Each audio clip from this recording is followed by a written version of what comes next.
Microsoft has at last pulled the curtain back on its sixth Surface Pro 2-in-1 Windows tablet, simply dubbed the Surface Pro 6.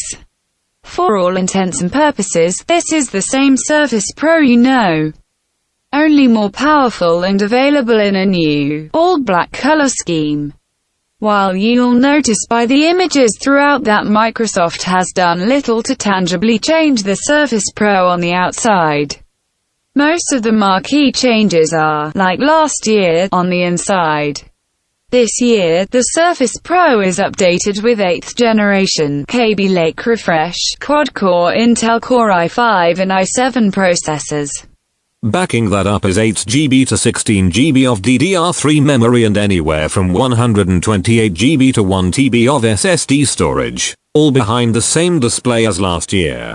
Even the claimed battery life of 13.5 hours remains the same, as do all of the hard connectivity options. So, no USB-C this year, folks.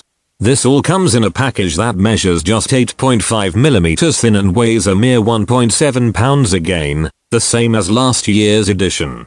Of course, the major difference about this package is that it comes in a slick, matte black aluminum shell as well as the standard silver option. And, boy, does that make this tablet look sharp.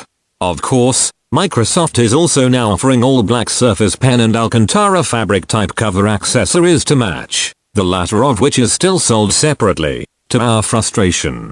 This about wraps up the Surface Pro 6, which you can pre-order now for $899 or $1,349, about £690 to receive on October 16th, the same day it hits shelves.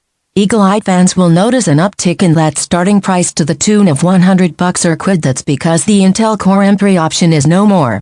Keep it locked here for more in-depth impressions of how this year's Surface Pro feels to use and analysis regarding its potential benefits and improvements.